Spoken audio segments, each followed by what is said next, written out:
Bueno, nosotros tenemos entonces como continuación de la clase 1, la clase del martes pasado, un poco terminar, o como consigna un poquito terminar con los conceptos que habíamos empezado con Maurice Dobb, ¿recuerdan? Ese texto que se titula ¿Qué es el capitalismo? Hay que terminar, hay que tratar de dar un cierre, más o menos continuar de donde dejamos el tema de plusvalía, incorporar algunas nociones más y luego introducirnos al texto de Miliband, que es de Ralph Miliband, que es el texto número 2 de la unidad 1. ¿Sí? Respecto a lo que vimos en la clase pasada, sobre capitalismo, clase, modo de producción, clase capitalista, clase asalariada, salario, valor de la fuerza de trabajo, ¿hay alguna consulta, duda, comentario, sugerencia, juicio de valor? Lo que tengan. No, por ahora no. Bárbaro, bárbaro. No.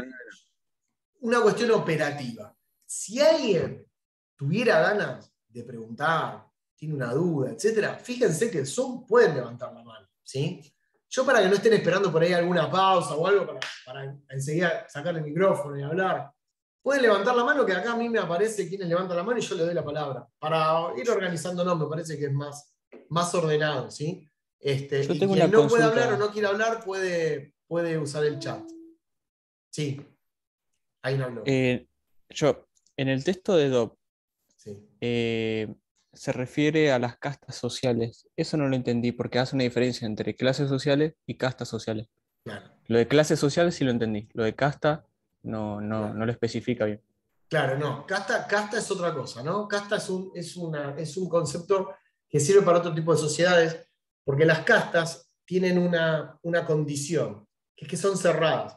Las castas son endogámicas. En las castas, digamos, una sociedad dividida en castas, es imposible el trasvase, los movimientos hacia una casta o hacia otra, ¿sí? Entrar y salir. Las clases sociales son permeables, o más o menos, digamos, pero son permeables. Las clases sociales, y eso es una de las características del capitalismo, de lo que se permite, o lo que permite, digamos, el modo de producción capitalista, es la movilidad, tanto ascendente como descendente, entre diferentes clases sociales. Poder ascender y descender.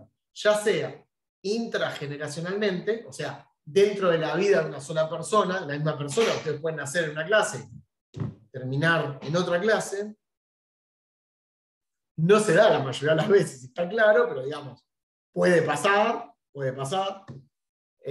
Cada vez es menos probable que así suceda, pero digamos, en una época del capitalismo ya lejos, hace 200 años atrás, era mucho más probable este avance, esta movilidad entre clases sociales. Y era un capitalismo que recién arrancaba, y por supuesto o la Argentina, por ejemplo, del principio del siglo XX, era una Argentina con mucha movilidad social.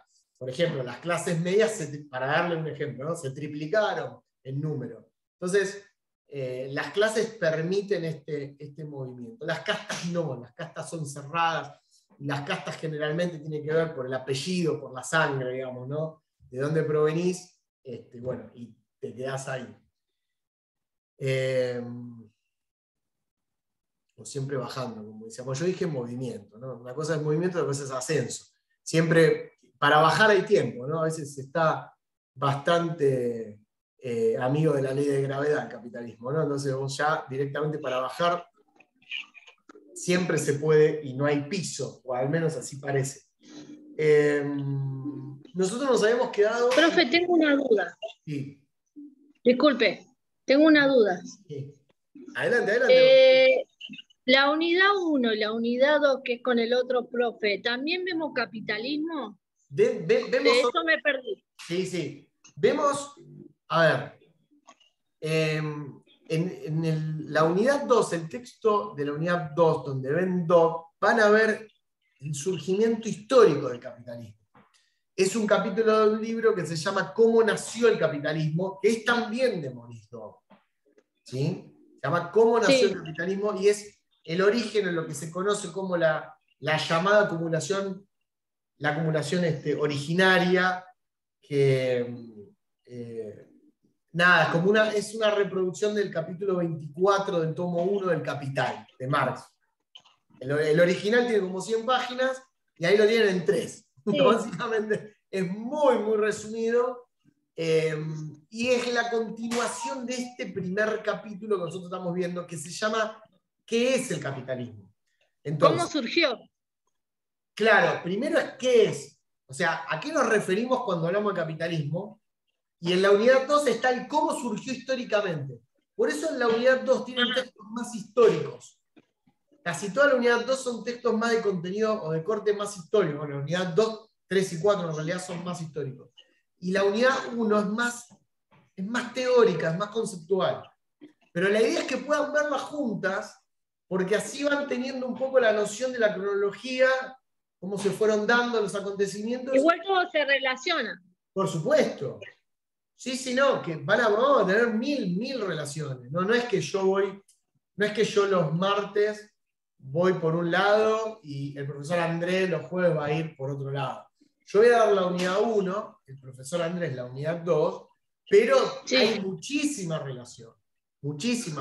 Y lo bueno de verlas a la vez es porque van dialogando las unidades, por llamarlo de alguna manera, entre lo conceptual y el desarrollo que han tenido en cada una de las sociedades. Me parece que está bueno. Siempre nos dividimos así, ¿no? Yo doy los textos de la unidad 1 y el profe da los textos de la unidad 2.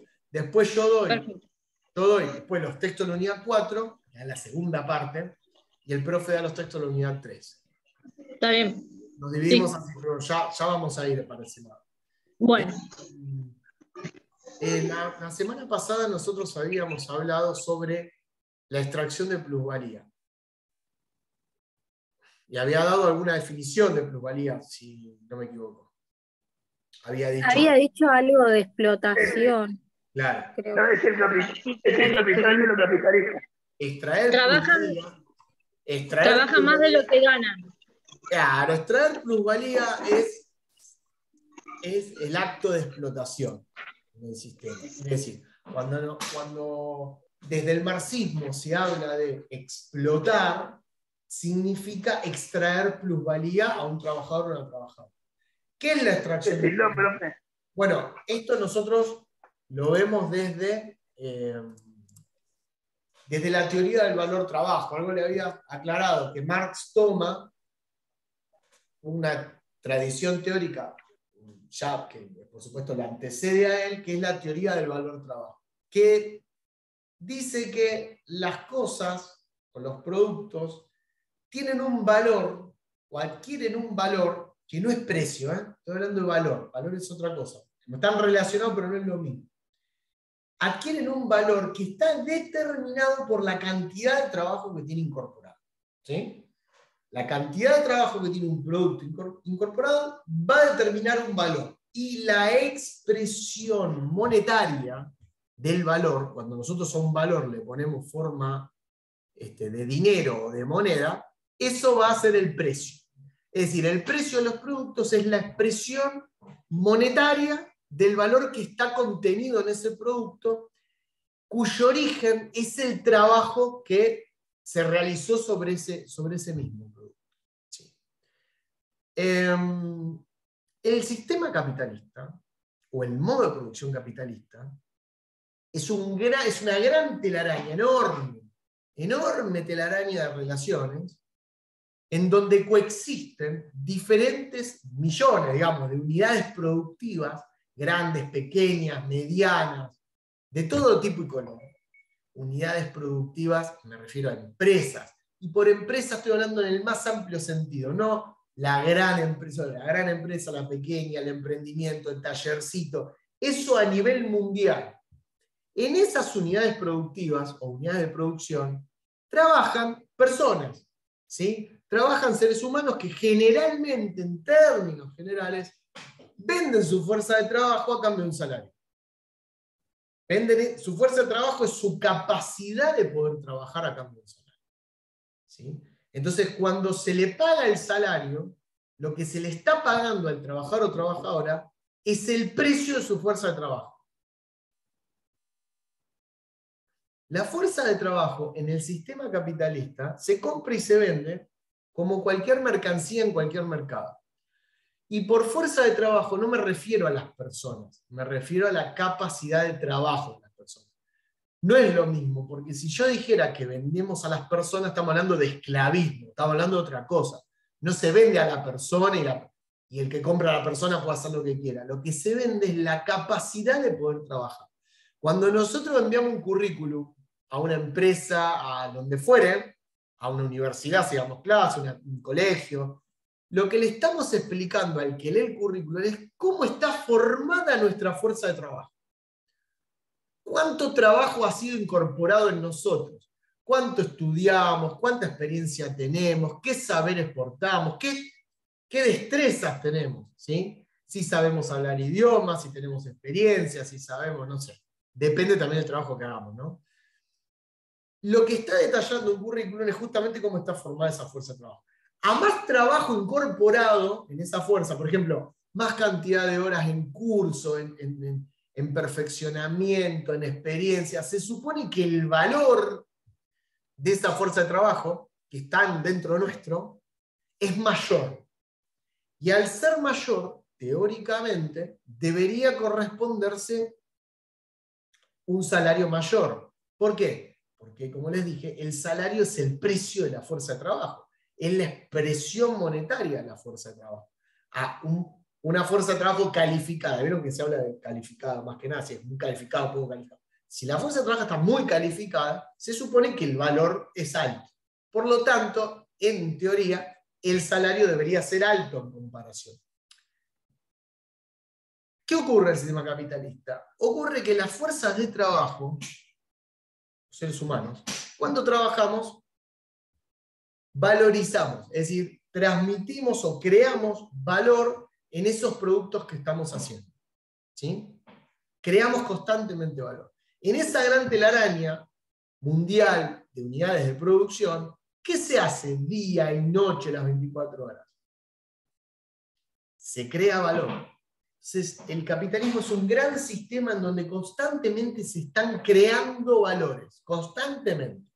Por supuesto estoy hablando siempre desde la visión marxista, que es la que toma Dobb, ¿no? Porque hay otras teorías también, hay teorías subjetivas del valor que van a decir otra cosa, van a decir que el valor está creado más que nada en la mente de los consumidores, o por los deseos de los consumidores, sino por el trabajo incorporado, pero la visión de Marx y la versión, que, por supuesto, de Dobb, que toma Marx, es esta. ¿Hasta qué punto es capaz un ser humano de crear valor en una unidad productiva determinada? Esa es la pregunta, ¿no? ¿Hasta qué punto alguien puede crear valor? ¿Cuántas horas pueden crear valor ustedes? Y la respuesta no es... Hasta que el sistema capitalismo lo deje. ¿Cómo, Iván? Hasta que el sistema capitalista lo deje. Bueno, más que nada hasta que tu propio cuerpo te deje, más que el sistema, digamos, hasta que te desmayes. Estamos hablando teóricamente. ¿Vos hasta dónde podés trabajar en un día? Hasta que no des más. Por supuesto que hay normas y hay un sistema legal, digamos, que va a impedir que vos trabajes las 24 horas, pero no siempre fue así, porque los sistemas legales y los derechos de los trabajadores también tienen una construcción histórica y están determinados por diferentes circunstancias histórico-sociales. No siempre fue así, no siempre fueron las 8 horas de trabajo, no siempre fue tan...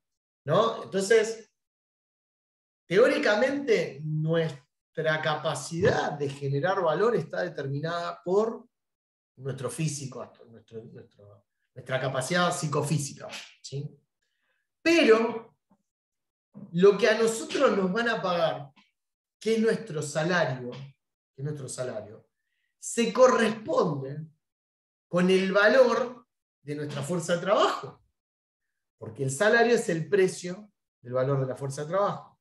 Entonces, si a nosotros nos pagan el salario, que es el valor de nuestra fuerza de trabajo, ¿cómo puede ser que un capitalista o que un empresario obtenga lo que se conoce como plusvalía?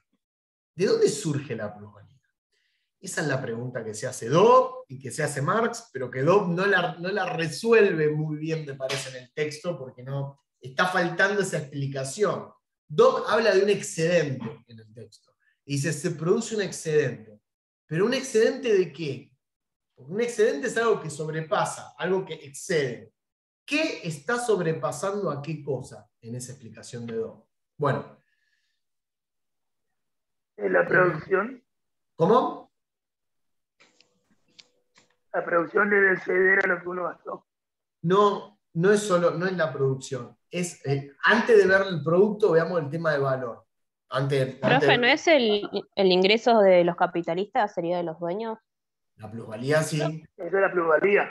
Sí. Por la explotación de los salariados. Vamos a levantar la mano, chicos, porque si no se va a volver un caos. Pará, acá está Sabrina levantó la mano. Así que la mano, hay una función ahí para levantar la mano. Sí, Sabrina. Ah, bueno. ¿No es el excedente monetario originado por el trabajo humano en la acción productiva? A ver, Sabrina, más alto. ¿Es el excedente de qué? Excedente monetario originado por el trabajo humano en la acción productiva. Claro, el valor bueno, no está bien. El trabajo del obrero. Claro. Es eso. Está bien. Lo que yo entendí. Está bien, es el excedente de trabajo, exacto. A ver, Luz, ¿tienes también la mano ahí? Te iba a decir que el excedente es que la fuerza de trabajo supera la remuneración que le da el capitalismo al empleado, al trabajador. Sí. Un capitalista. Muy bien, muy bien. ¿Verónica? Para mí habla a través de la explotación. Él hace referencia la explotación por parte de los capitalistas hacia los salariados. Ahí saca la plusvalía. Está bien, no es que esté mal, pero hay que darle ahora una explicación un poco más concreta, porque tampoco estamos diciendo... Es el valor agregado que le da... Martín, vamos a levantar la manito, así más o menos. Para que está Macarena, que también quiere hablar. Macarena, vos levantaste la mano. Yo decía que algo similar a lo de Luz, que es el trabajo realizado y no remunerado. Ahí está. O sea... Ahí está. Perfecto. Martín, ahora sí, dale. ¿Estamos parecidos? ¿Pensamos parecidos? Sí, que es el valor agregado que le otorga el trabajo realizado por un obrero, que eso se lo queda el capitalista. Ahí está. Bueno, más o menos están todos y todas como yendo por el mismo camino, con diferentes palabras. Vieron que las definiciones pueden ser tantas como las... Pero están más o menos bien encaminados. Acá lo que hay que tener en cuenta, en primer lugar, es que el valor de la fuerza de trabajo, y esta es la distinción que hace Dobb y Marx, por supuesto, el valor de la fuerza de trabajo no solo está determinado por la cantidad de trabajo que tiene incorporada esa persona. Por ejemplo, el valor de un trabajador X, el valor de la fuerza de trabajo, es decir, el salario es la expresión monetaria, pero quiere decir cómo está formada esa persona, no solo tiene que ver con el estudio que tuvo, la formación, la experiencia, etc., sino que, y esta es una cualidad única que solo la tiene la fuerza de trabajo en el universo de mercancías, la fuerza de trabajo es la única que tiene esta, es importante para entender plusvalía, sino que además está determinada por las circunstancias histórico-sociales, política, económica, culturales, que atraviesa o atravesó la fuerza de trabajo en una determinada sociedad. La fuerza de trabajo como clase en una determinada sociedad. Traducido. De acuerdo a cómo ha sido la lucha de la clase obrera o de la clase trabajadora en una determinada sociedad a lo largo de la historia, donde conviven situaciones económicas, políticas, cómo ha sido la organización, etc., el valor de la fuerza de trabajo en esa sociedad va a estar muy influido por esas circunstancias, además de cuánto estudió la persona y qué sé yo. Pero ahí lo fundamental va a ser la incidencia histórico-social de la lucha de clases. Ahí. Lo voy a dar con un ejemplo para que se entienda. Si nosotros decimos que cualquier trabajador o trabajadora puede trabajar tanta cantidad de horas.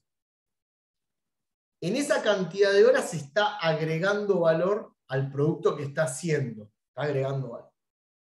Al final de la jornada, el empresario le retribuye eso en forma de salario. Digo al final de la jornada, puede ser al final del mes, no importa la frecuencia, pero le retribuye en forma de salario.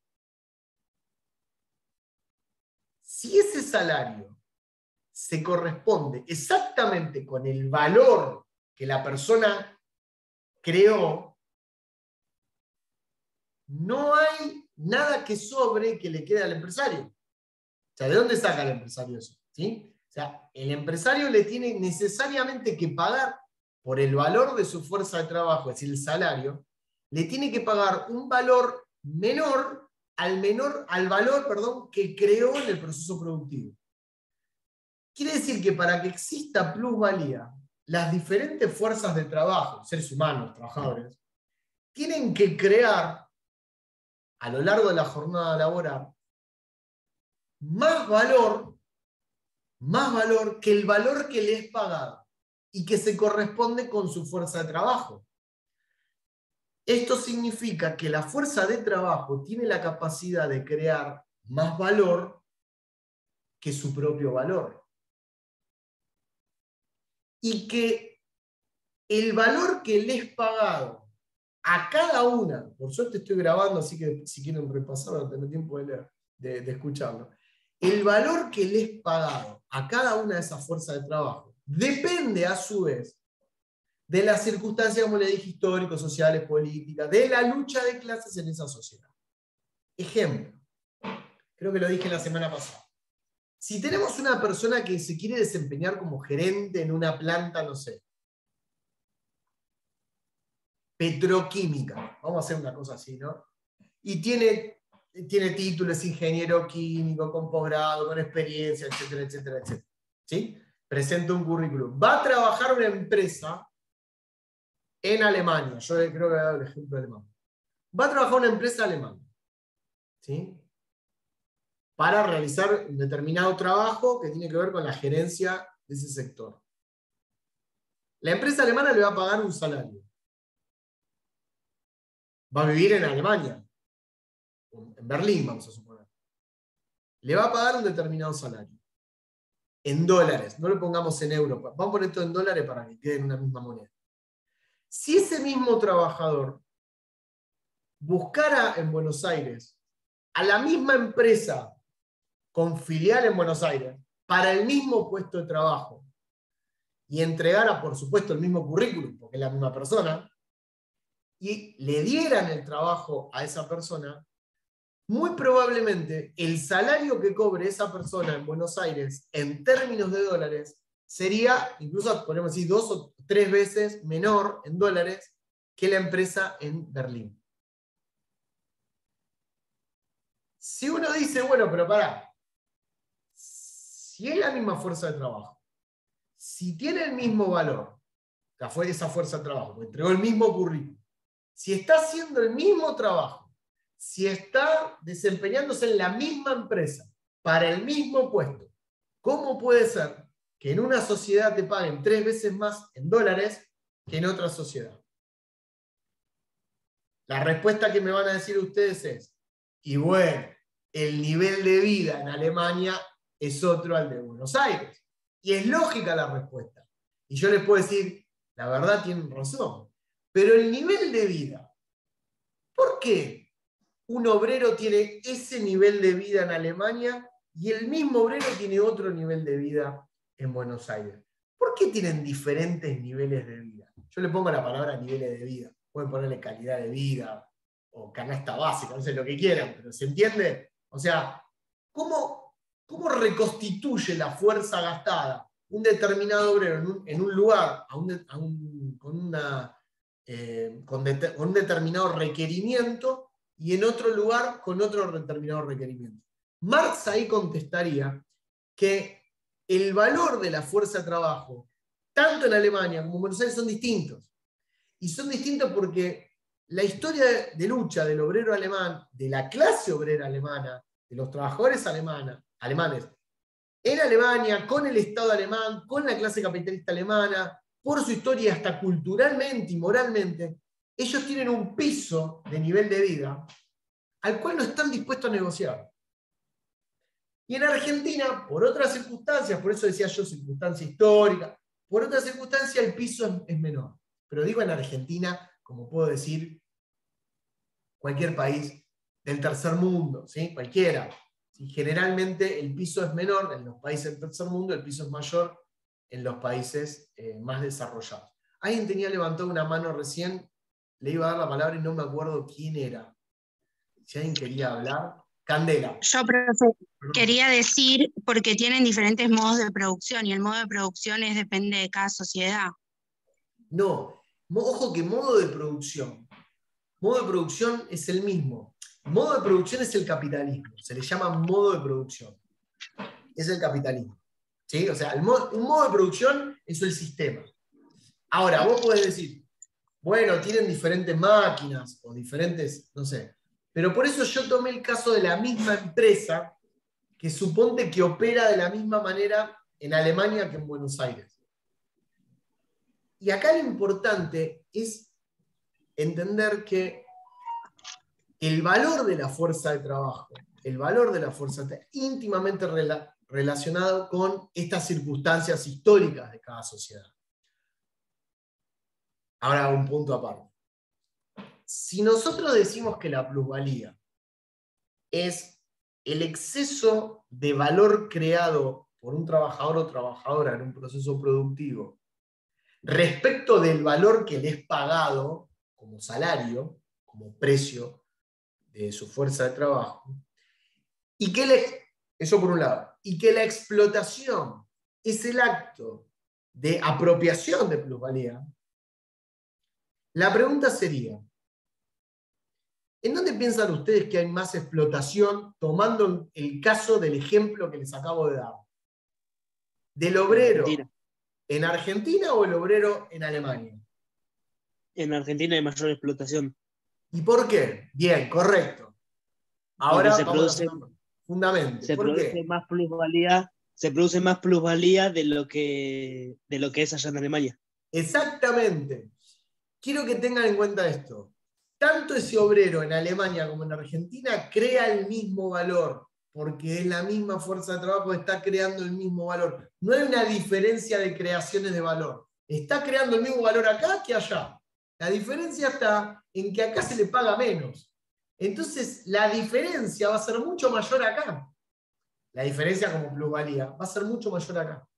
Y eso se da porque los requerimientos históricos de las clases obreras son mayores en los países del primer mundo. Tienen mayor nivel de vida, mayor estándar. Digamos, tampoco no es que vivan como reyes, pero digo, tienen otros requerimientos. Y eso tiene que ver con la historia de la lucha de clase en cada una de las sociedades.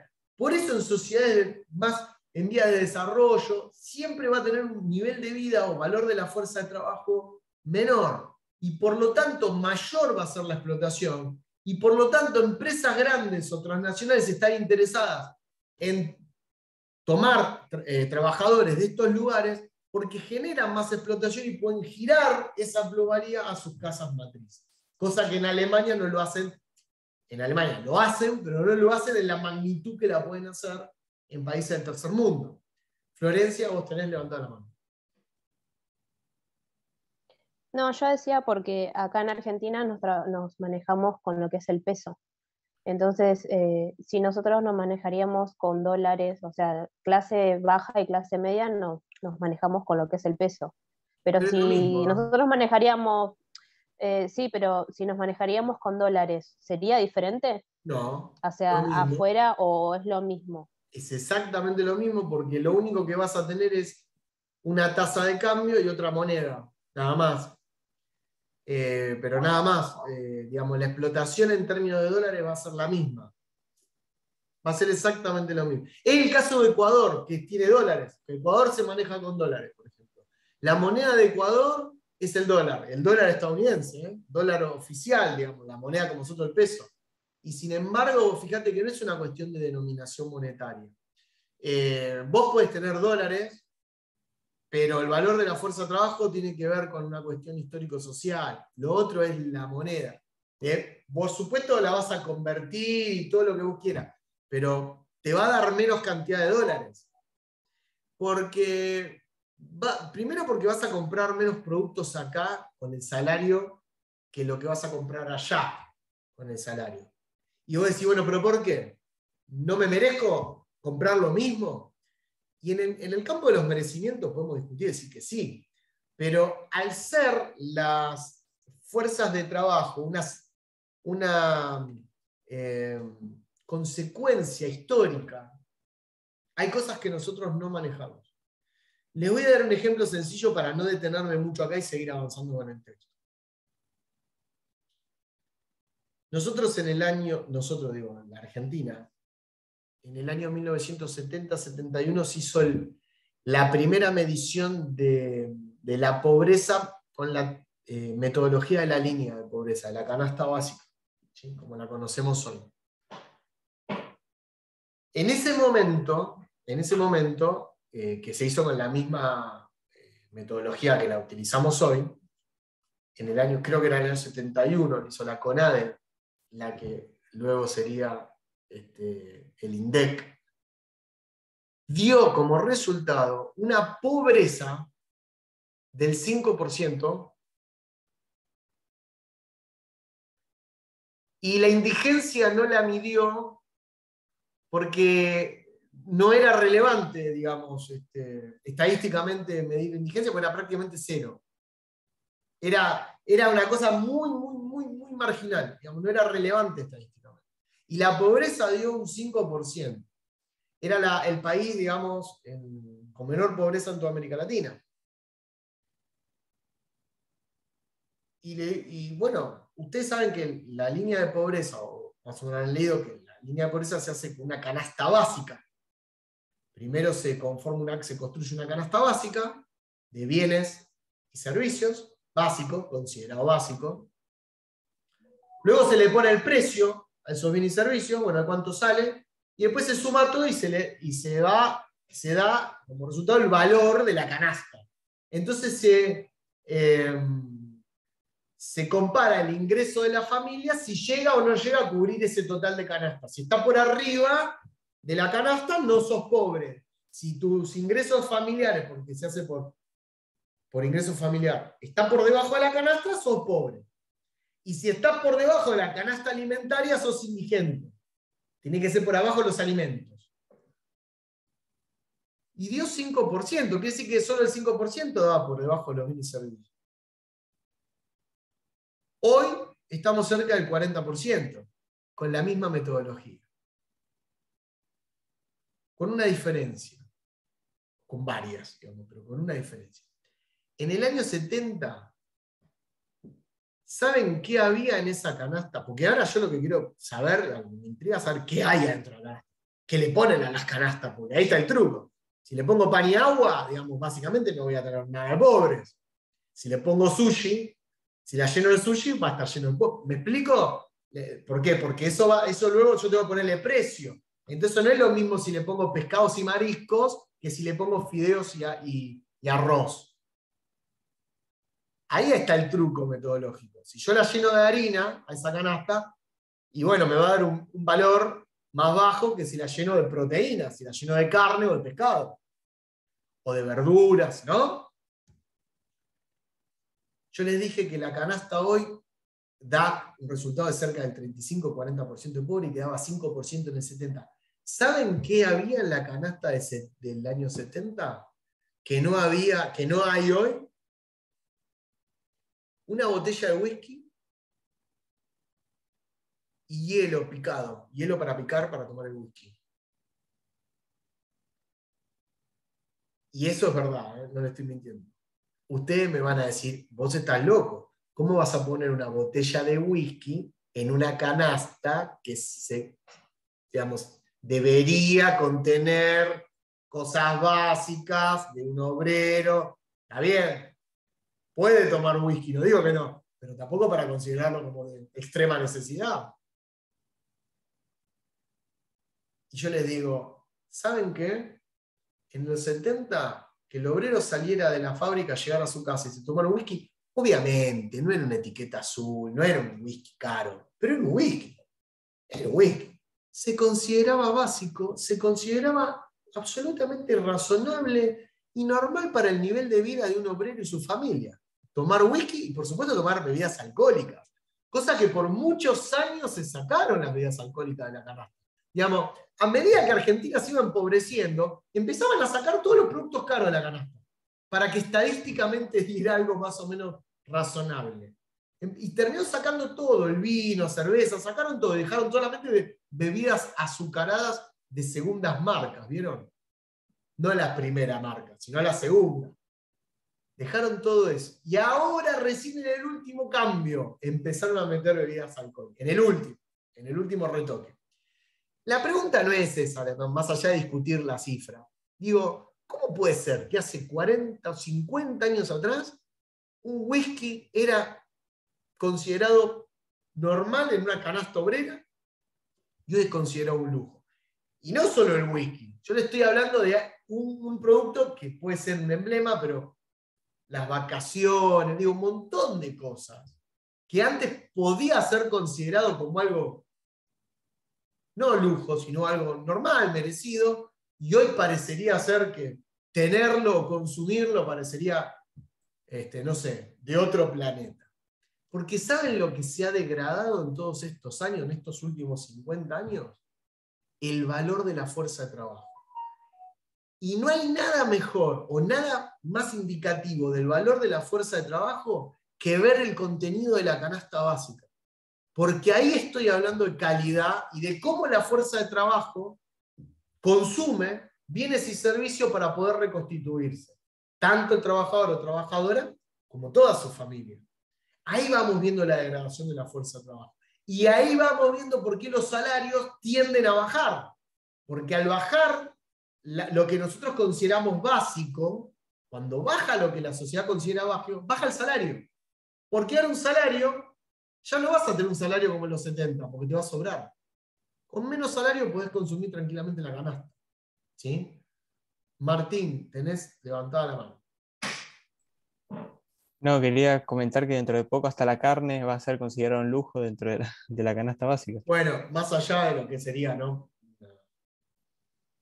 Profe. El país con Sí. Profe, yo justo hoy llamé a ANSES porque tenía que hacer un trámite y cuando uno espera a la tienda alguna persona que pueda hablar con usted, bueno, en la musiquita y todo dicen que las jubilaciones y las prestaciones y lo que es asignación y todas esas cosas, dice que subió tanto porcentaje. Pero subió tanto porcentaje para poder ganarle a la inflación, según ANSES. Ellos te lo venden así, te lo dicen como que subió tanto porcentaje de tanto jubilaciones, asignaciones y todo, para ganarle a la inflación. Y uno, viste, se queda como lo que uno le meten en la cabeza. Porque hay unas personas que no saben ni lo que es la inflación y se quedan, o sea, pensando, ¿cómo me sube, ponerle un 2, un 3% y eso es para ganarle a la inflación? Ahora vamos a hablar de eso. Ahora el texto que viene es fundamental para hablar de eso. Sí, Iván, ¿tenías levantado la mano? Entonces, profe, si baja la canasta básica, también por ende bajaría el precio, bajaría el salario, ¿no? Bueno, sí, yo lo doy como un ejemplo indicativo, no es tan directo, pero sí es un indicador a largo plazo. No es algo que va de mes a mes, no es que si baja el valor de la canasta básica va a bajar mes a mes. Tendencialmente, en términos históricos, esa degradación de la canasta básica se correspondió con una degradación de la calidad de vida y el nivel de vida, porque también se degradó el trabajo, la clase trabajadora se degradó. Hay mayor desempleo, menores posibilidades, lo que serían los beneficios sociales, etc. Juan. Claro, sí. No. Era algo que te quería comentar, pero bueno. Perfecto. Luz. Sí, profe, entonces sería que cuando baja la remuneración y la canasta un día como que a los trabajadores le empiezan a dejar de una manera tan una persona a la cual tienen que estar cuidando para que siga trabajando, sino que con lo básico de que mientras coma, mientras trabaja, no le interesa que su fuerza de trabajo siga teniendo más valor. Se escuchó un poquito cortado, no sé si todos se escucharon así. Yo sí te entendí a medias, en realidad, te entendí a medias. Pero la tendencia es a que en las sociedades como la Argentina, o sociedades, digamos, del tercer mundo, digamos, no desarrolladas, el valor de la canasta básica tienda a bajar y por lo tanto el nivel de vida tiende a bajar. Cuando tiende a bajar el nivel de vida, el salario acompaña esa baja. Porque el salario, de alguna manera, para esta corriente, representa lo que en promedio debería cubrir el valor de la fuerza de trabajo. Ahora, en el mundo completo, siempre una vez que hay un desgaste de fuerza de trabajo, hay que reponer esa fuerza de trabajo. El problema no es eso, porque eso es algo físico. Necesitamos siempre comer, tomar, alimentar, dormir, descansar. Es algo humano. El problema no es ese, el problema es cómo lo hacemos. Ahí está la clave, en cómo lo hace una sociedad y cómo lo hace otra sociedad. Y ahí es donde Marx explica plusvalía. Y ahí es donde dice hay mayor explotación en determinadas sociedades. ¿Sí? Esto es lo que Dobb me parece que no explica y que viene bien repasarlo. La plusvalía es el exceso de valor creado respecto del valor pagado. Y como no le es pagado al trabajador, pero sí está contenido en el producto y por lo tanto en el precio, cuando se vende el producto, ese precio al cual yo le estoy vendiendo, está incorporada esa porción, esa plusvalía. A mí me pagan, yo al obrero, al trabajador, le pago el salario, no le pago ni más ni menos, le pago el salario, pero como produjo más valor que lo que le estoy pagando, eso me queda a mí como ganancia. Entonces, la plusvalía es algo que constantemente en el capitalismo se necesita las 24 horas. Por dos razones. Primera, porque es el ingreso del empresario. El empresario tiene un ingreso. Así como el trabajador tiene un ingreso, que es el salario, el empresario también tiene un ingreso, que es la plusvalía. También come, digamos, se viste. ¿Y de dónde sale eso? Sale de la plusvalía. Pero por otro lado, la plusvalía también es necesaria porque en el rol de empresario necesita reinvertir esa plusvalía para poder reponer los medios de producción, el capital, que se desgasta en el proceso productivo. Como toda máquina y herramienta, tiene una vida útil y se va depreciando con el uso. Quien estudie para contador público sabrá que se hace un cálculo de la depreciación esperada, esa amortización llega a un punto en donde la vida útil de la máquina o del bien productivo llega a un punto que ya está. Y eso tiene que ser calculado y tiene que ser repuesto. Y una vez y se repone quizás, no sé, aumentando la tecnología, comprando algo más novedoso, digamos, siempre tratando de, como los mercados son dinámicos, tratando de comprar algo que tenga mayor productividad para poder ganar mercado, etcétera, etcétera. ¿Y eso de dónde sale ese dinero? De la plusvalía. Entonces la plusvalía también es necesaria para la reposición del capital.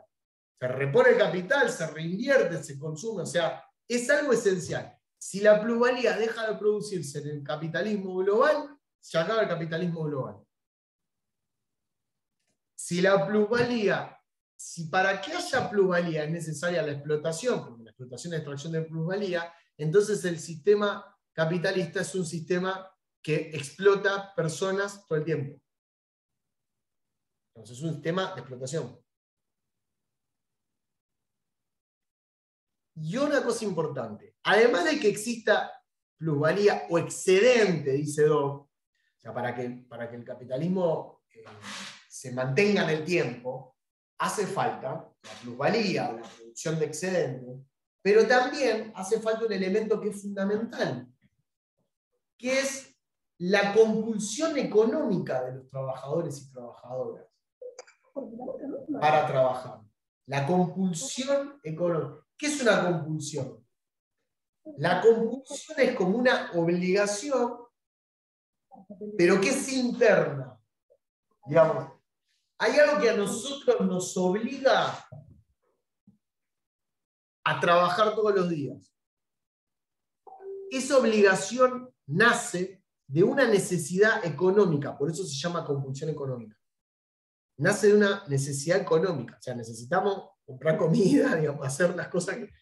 Para eso tenemos que, si no tenemos medio de producción, tenemos que salir a trabajar. Sentimos la obligación económica de salir a trabajar. Lo que no existe en el capitalismo, y esta es la clave fundamental de la producción ideológica en el capitalismo. En el capitalismo todo lo que sería, todo el entramado ideológico y cultural del capitalismo se sostiene, a grandes rasgos, tiene muchos pilares, pero se sostiene sobre una idea fundamental que está basada en la compulsión económica, que es la idea de libertad. La idea de libertad nace con el capitalismo, la libertad liberal, digamos, ¿no?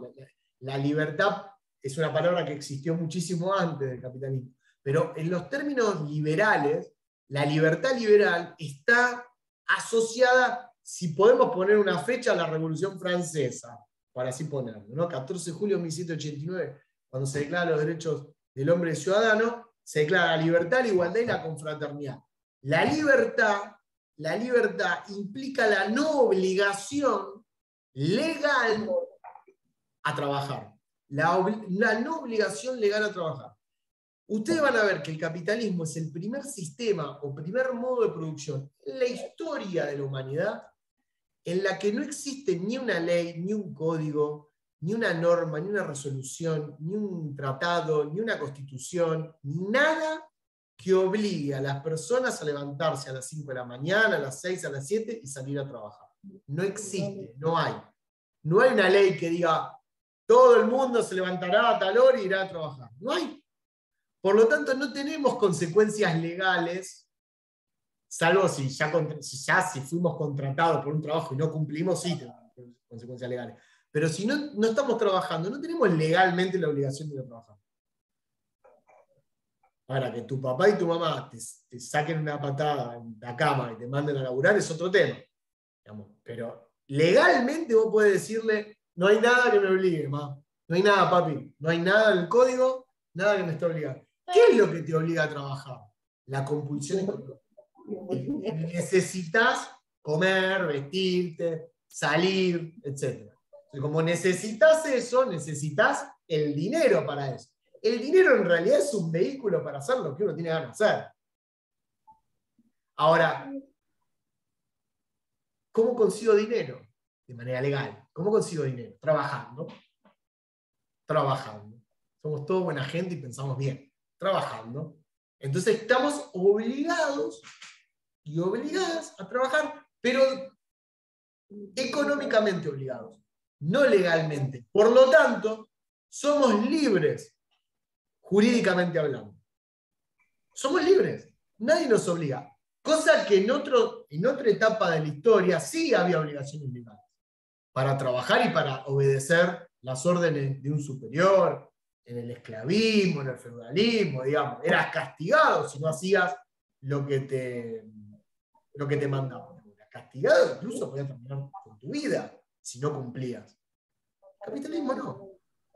Digamos, hay un pasaje de Engels, el compañero de Marx, que dice: el capitalismo es el primer sistema donde las cadenas son invisibles. Digamos. Tenemos cadenas, pero son invisibles, no las vemos. Digamos, estamos como el esclavismo, las cadenas se veían, estaban los grilletes, los tipos de bandos. Acá hay cadenas, pero no se ven. No solo no se ven, sino que además la idea de libertad que genera esto es la principal impulsora de todo el sistema ideológico del capitalismo. Digamos, sobre el sistema de libertad se para todo el capitalismo, porque la libertad implica la meritocracia. Entonces vos sos libre, entonces si sos libre y trabajás y te esforzás, lo que tenés lo tenés por vos. Entonces la meritocracia es justamente esa idea, la reproductora de estos valores, ¿no?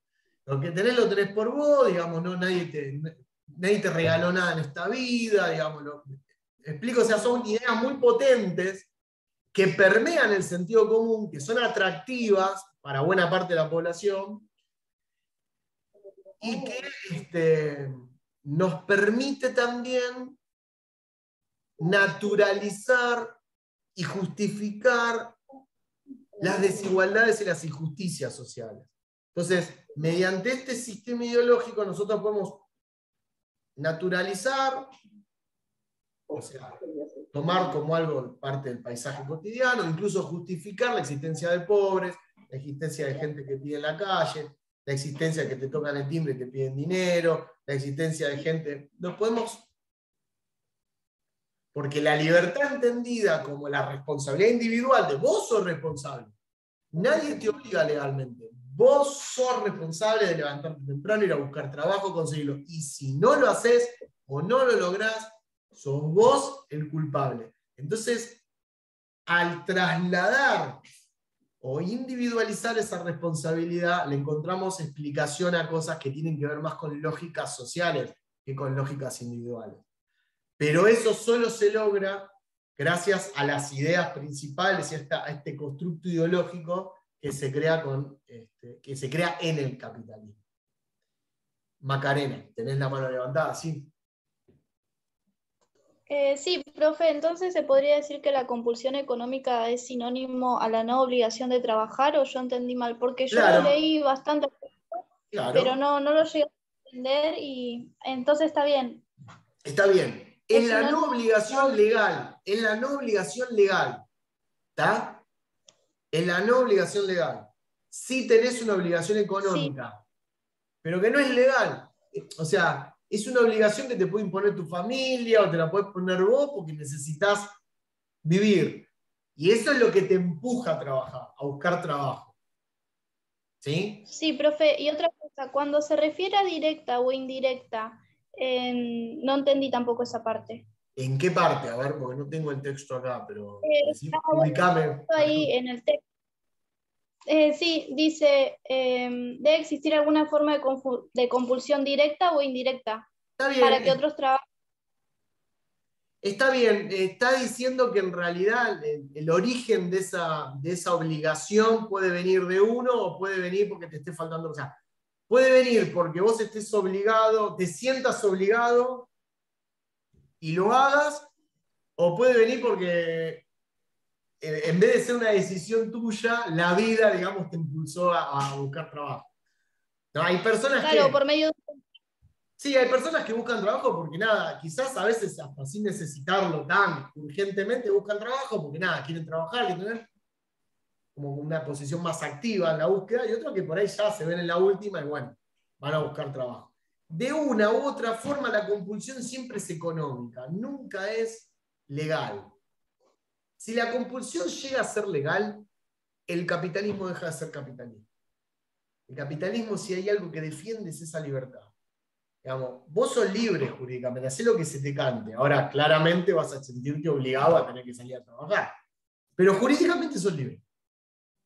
Podés vivir bajo un puente. No pasa nada. Sos libre. ¿Se ve?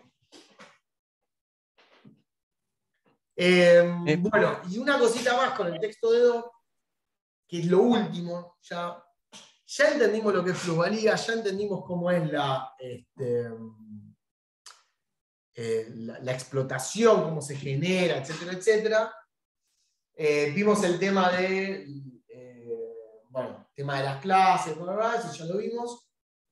Pero hay algo que, teniendo en cuenta ya esto, puede ser interesante para entender la idea de crisis. Y es lo siguiente. Si el mundo capitalista, en términos económicos, ¿no? Está... Macarena, ¿tenés la mano levantada? ¿Querés decir algo? ¿O te quedó de la pregunta? No, quedó del anterior, profe. Ah, bueno, dale, ojalá. Florencia, te quedó la mano levantada, bajala, bajala, así no nos confundimos. Desactiven la manito. No sé. Ahí está, perfecto. Así ya cuando viene una nueva ya se me pone el primer lugar. No sabía que se desactivaba la manita. Sí, se desactivó. Perdón. No hay problema. Yo porque queda después ya me olvidé, no sé si levantaron después o no. El sistema capitalista, visto como sistema, las unidades productivas, es decir, las empresas, los talleres, no importa si son grandes, chicos, medianos, y que están desperdigados en el mundo, están en poder de los empresarios, ¿no? Están, digamos, los dirigen los empresarios que son los dueños de los medios de producción.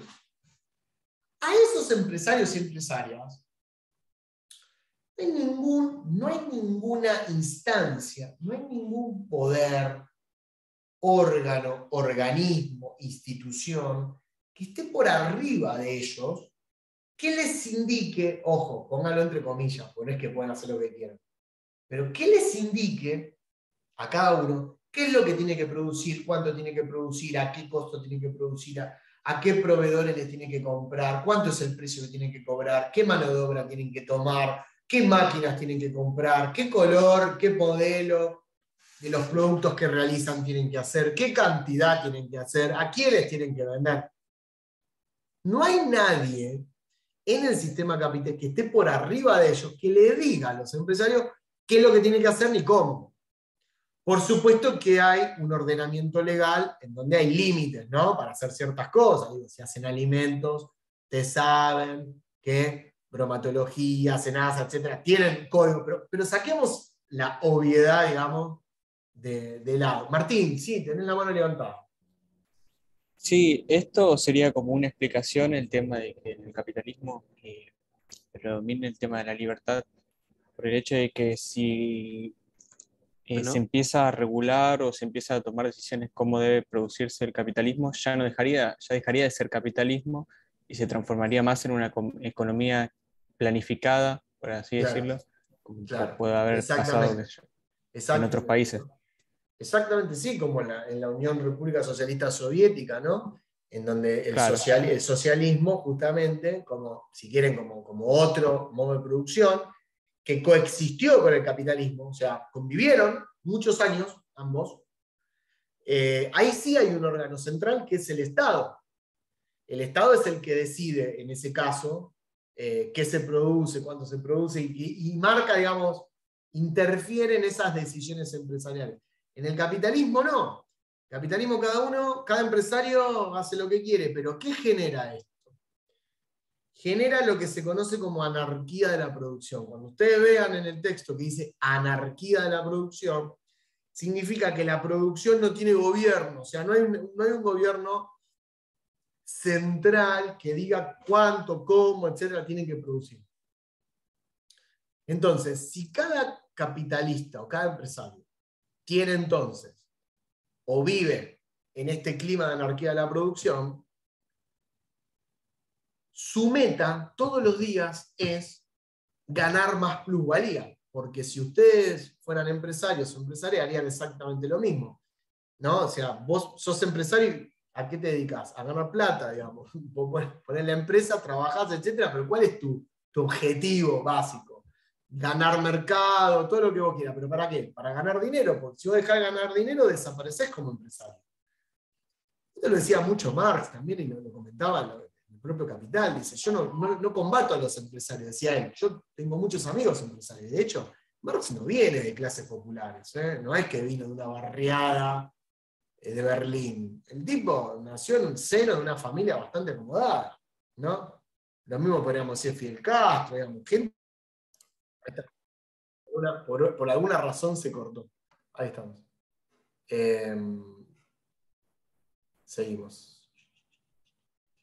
Estos son, no fallas de conexión, son fallas de Zoom, que se reinicia.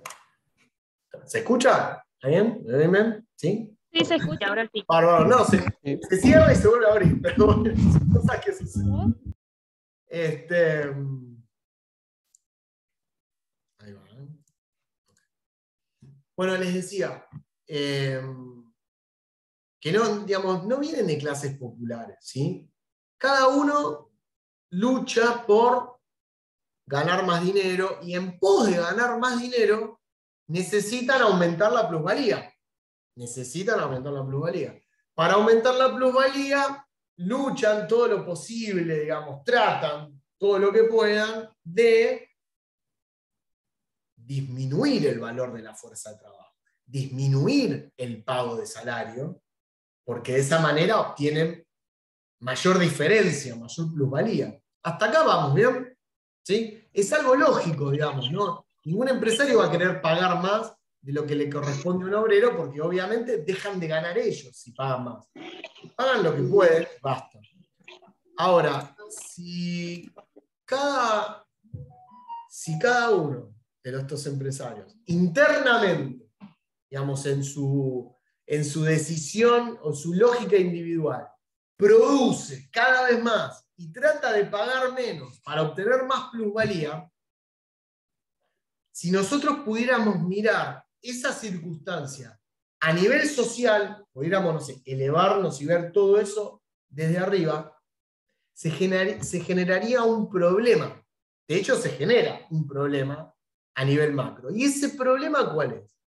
El problema es que en el mercado, como todos los empresarios comienzan o quieren producir más para vender más y pagar menos para tener más plusvalía, etcétera, etcétera, ahora sí, a nivel social vemos cómo crece la cantidad de productos ofertados en el mercado, crece la cantidad de productos, las producciones de distinto tipo, etcétera. El capitalismo es una máquina enorme de producción, ¿no? Entonces empieza a crecer, a crecer, a crecer, pero por el otro lado, la capacidad de compra de la clase trabajadora en su conjunto comienza a verse mermada, comienza a disminuir por la propia acción individual de los empresarios que luchan para pagar menos y ganar más plusvalía.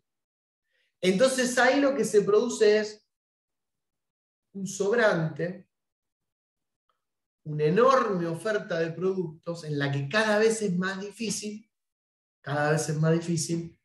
que la consuma el consumidor del mercado nacional. ¿Qué ocurre en ese momento? ¿Qué pasa cuando hay mayor oferta que demanda? Una crisis del sistema. La mayor oferta y sin correlato con demanda produce las grandes crisis del sistema, que obviamente es mucho para hablar sobre crisis, que dobla mención a las crisis. Hay formas e instituciones que se encargan de tratar de que esas crisis, el momento de estallido de esas crisis se estire cada vez más. Una de ellas es el Estado Nacional. Los Estados Nacionales muchas veces corren con salvatajes a las empresas privadas. Otras son las instituciones bancarias. Las instituciones bancarias otorgan préstamos a las empresas para que no entren en quiebra, digamos, para tratar de aletargar un poco la situación de quebranto. A largo plazo termina habiendo una falla, digamos, en el sistema de pagos, en los bancos, y bueno, cuando estalla el sistema de pagos en los bancos, el primero que lo paga son los depositantes, porque obviamente los bancos no pueden devolver las obligaciones. En Argentina ya hemos sufrido esto, ya digamos, tenemos un doctorado en esto. Lo pagan los bancos, se termina fundiendo las empresas, termina fundiendo los bancos, y el Estado sale en salvataje de los bancos. Claro, el salvataje 2001. Salvataje de los bancos, sí, quienes vivimos esa época nos recordamos bien la locura que fue, ¿no? Terrible. Y bueno, y se genera la gran crisis. Ahora, ¿cuál es la consecuencia social? Porque estamos, ¿no? ¿Cuál es la consecuencia social de esta crisis? El desempleo, porque las fábricas cierran. Las fábricas cierran. No tienen que producir, cierran. No hay con qué darles. No vendés más, cerrás, quebrás y vendés lo que tenés. Si cierran las fábricas, aumenta el desempleo, que obviamente. Si cierran la fábrica, aumenta el desempleo, baja enormemente el consumo y aumenta la pobreza, porque ahora, ¿cuál va a ser el ingreso de esos trabajadores que antes estaban asalariados?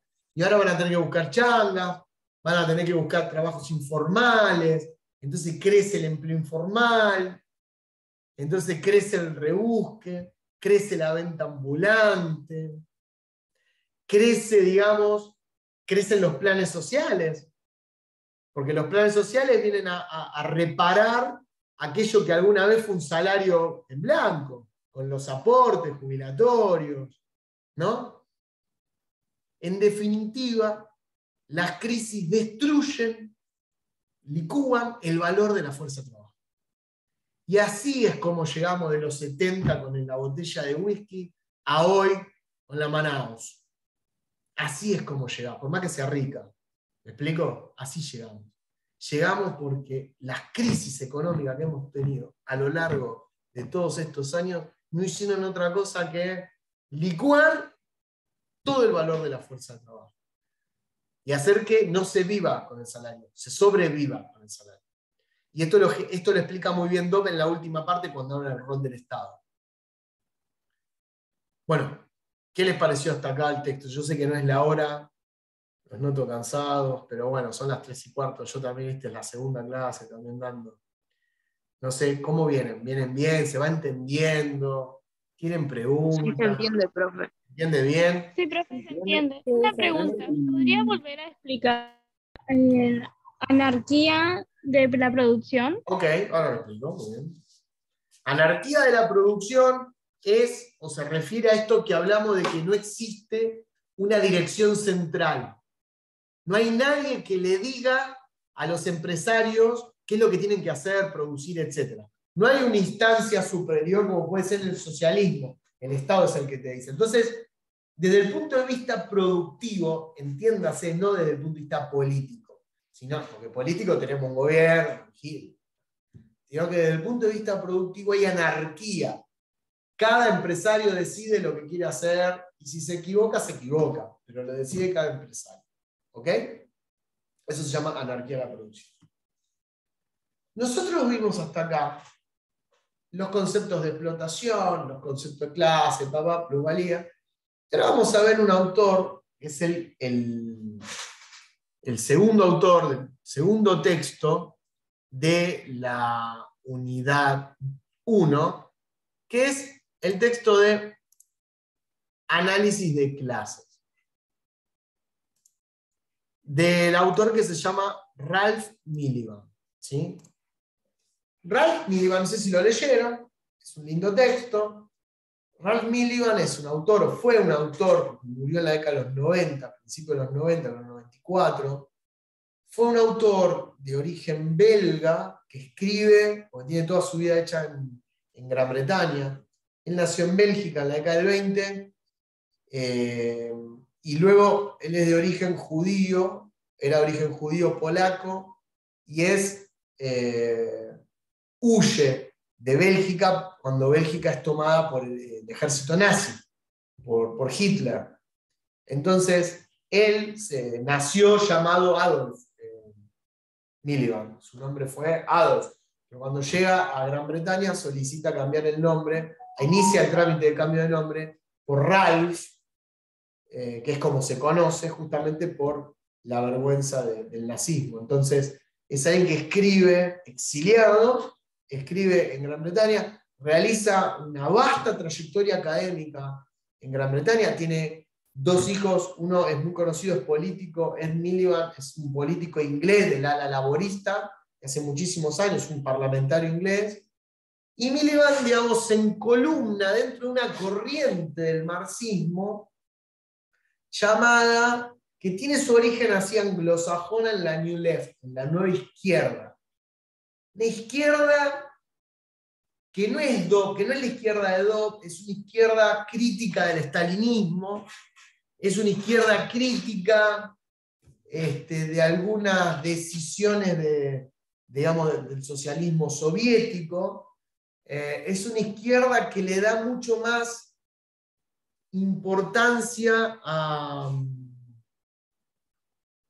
la esfera cultural, a la esfera política, cosa que no lo notamos en Dobb. No lo notamos en Dobb. O sea, le da más importancia a eso, ¿no? es una izquierda que viene de una tradición más de, digamos, de Gramsci, Perry Anderson, qué sé yo, teóricos más culturalistas o del marxismo cultural.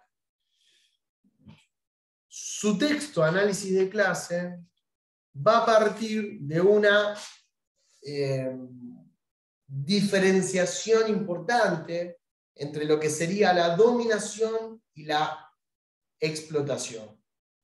Nosotros habíamos estudiado explotación con do, entendida esta como la extracción de plusvalía.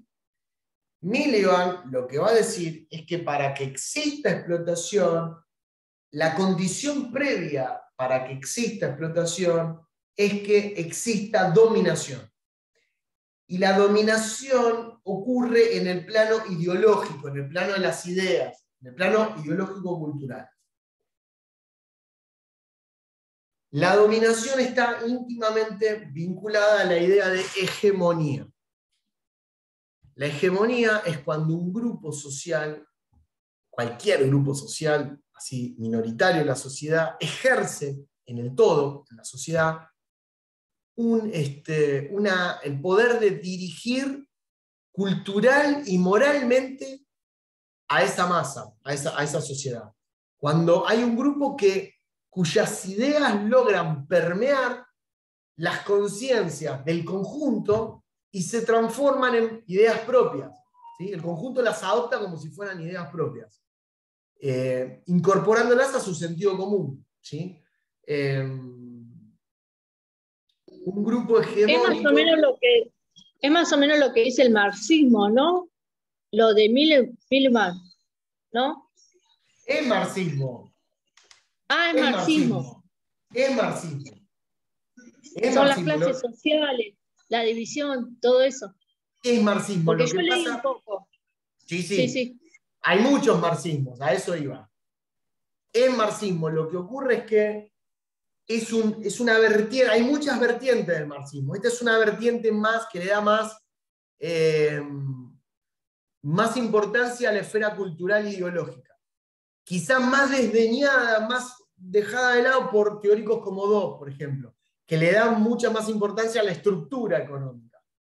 Pero esta vertiente le da mucho más importancia a la cuestión ideológica, a la cuestión política, a la cuestión cultural, ¿sí? A la dominación ideológica, a la dimensión de las ideas, de cómo vos naturalizás una determinada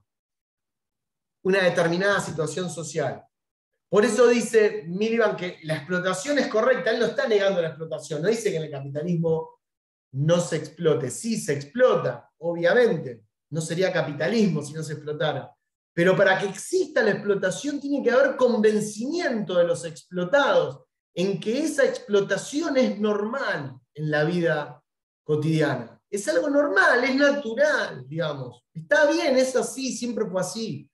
¿Entendés? Vos no tenés que problematizar sobre tu condición, digamos. Vos tenés que hacerlo y nada, pensar que eso es algo natural, que es algo que se puede cambiar, pero que no complejizarlo demasiado. ¿Sí? Entonces vos empezás a naturalizar a partir de ideas, de marcos ideológicos que te permiten realizar ese proceso de naturalización.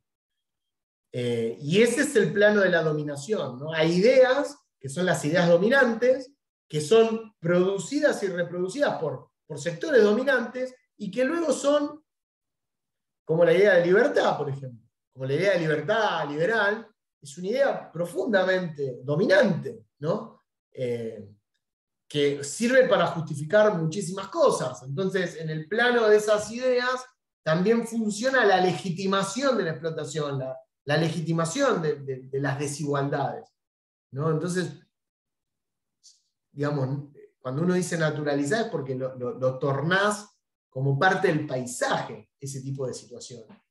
Entonces, la condición para explotar es dominar.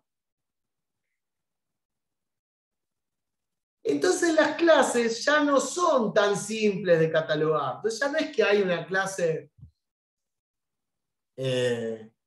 capitalista o empresaria, que es la dueña, los medios de producción, y clase asalariada, que serían los no dueños. Ahora es más complicado, porque incluso en una clase puede haber propietario de medio de producción y en la otra clase puede no haber propietario de medio de producción, siendo la segunda clase estar por encima que la primera.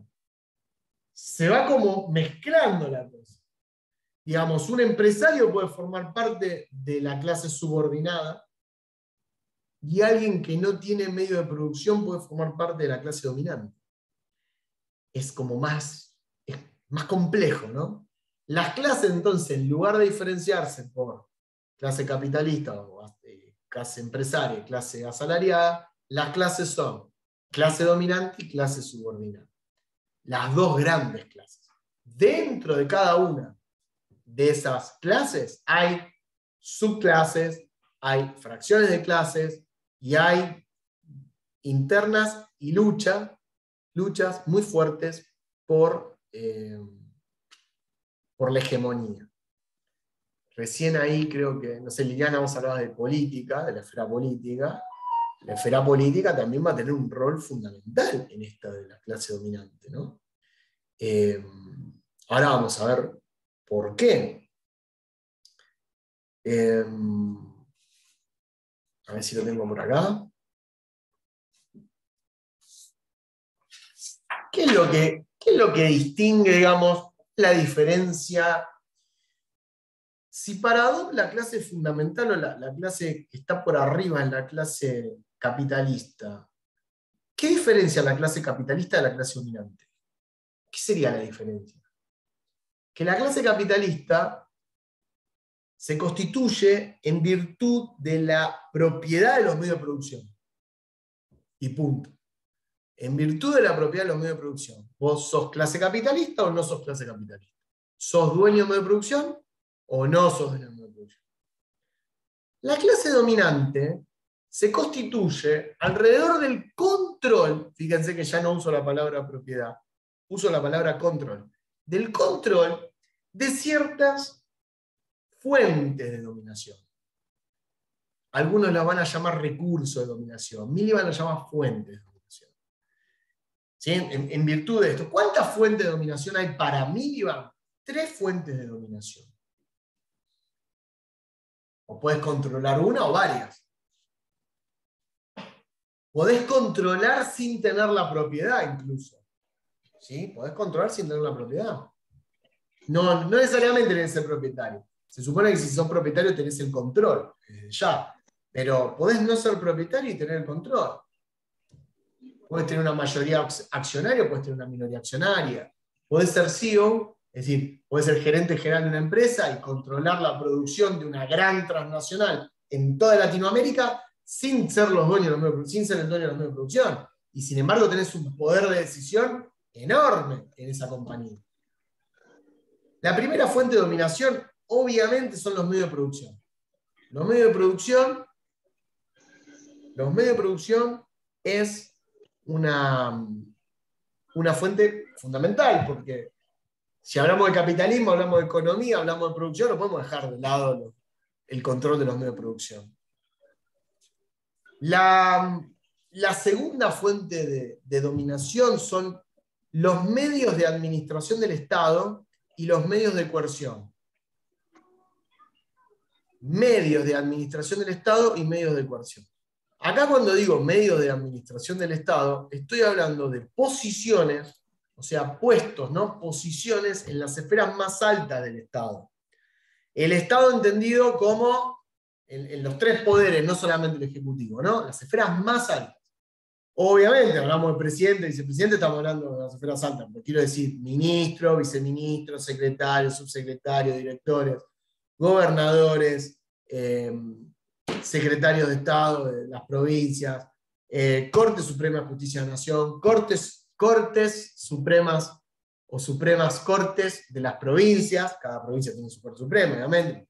Un país federal, o al menos decimos ser federal, entonces cada provincia tiene su propia Corte Suprema, sistema de justicia, bla, bla, bla, su constitución, cada provincia tiene su constitución provincial, y también las legislaturas, digamos, el poder parlamentario, Congreso, no sé, legisladores nacionales, diputados, senadores, vamos a andar hasta una clase de educación cívica, pero digo, legisladores nacionales, legisladores provinciales, intendentes, digo, y medios de coerción.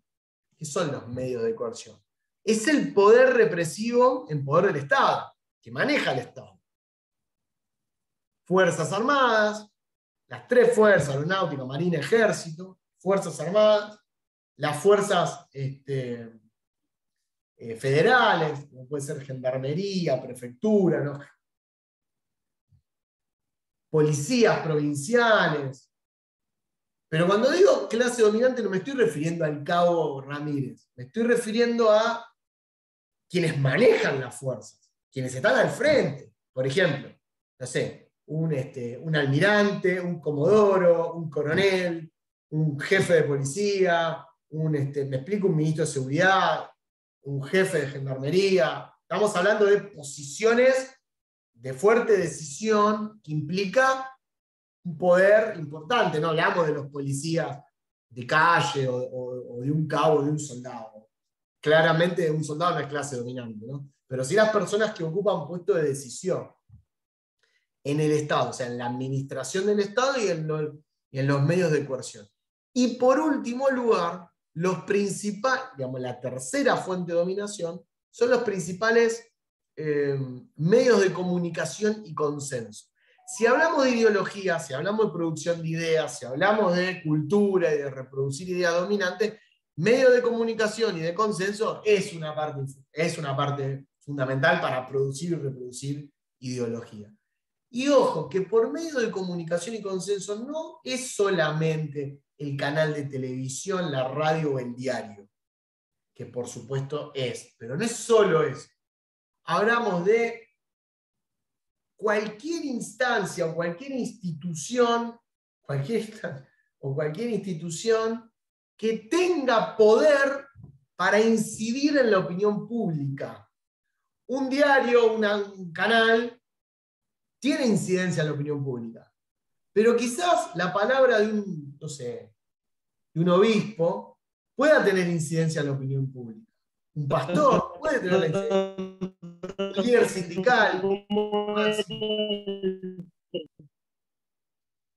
No entendí nada, Iván. Perdón, profe, ¿cómo era la tercera fuente de dominación? ¿Cuál era? Los principales medios de comunicación y consenso.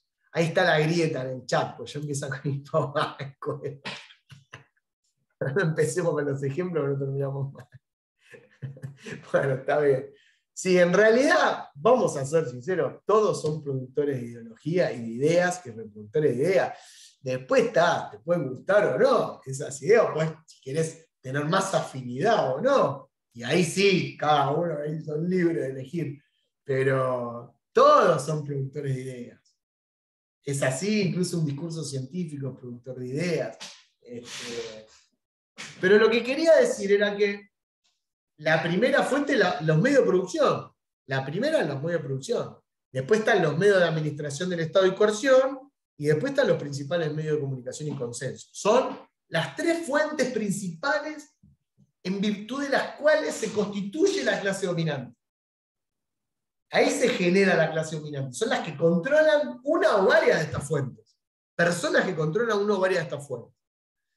Y controlan las preferencias políticas, los gustos, las clasificaciones, las valoraciones, las etiquetas. Todo, absolutamente todo. Cómo pensás, cómo sentís. Todo. Absolutamente todo.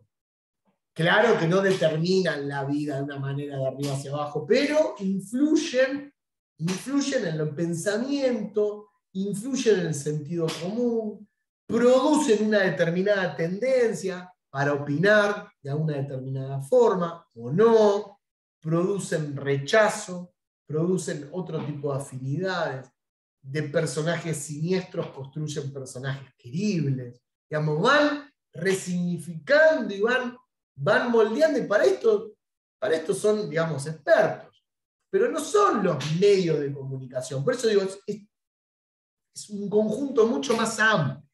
Mucho más amplio. Cualquier institución o persona que tenga llegada a la opinión pública. A veces no sos, digamos, digamos, solamente una empresa, una institución. A veces son personas que tienen llegada, ¿sí? Bueno. ¿Preguntas hasta acá? Las de dos eran dos, ¿no? Ideas. Y la de... Dos clases. Milbar, tres. Dos clases. No, la de en dos hay dos clases. Clase capitalista y clase asalariada. Y esas clases se conforman en función de la posesión o la propiedad o no de los medios de producción. Eso es todo. Eso es todo. Eso es todo. En Miliband no. En Miliband hay dos clases fundamentales, que es clase dominante y clase subordinada. Pero ¿cómo se constituyen estas clases? En función de las fuentes de dominación. Y ahí vienen esas tres fuentes que les mencioné. Bueno, está bien. Bien. Bueno, gracias a esto, Miliband construye o explica la sociedad capitalista a partir de una suerte de pirámide, en donde coloca a la clase dominante arriba y a la clase subordinada abajo, y hace diferentes divisiones, ¿sí?, dentro de cada una de estas clases.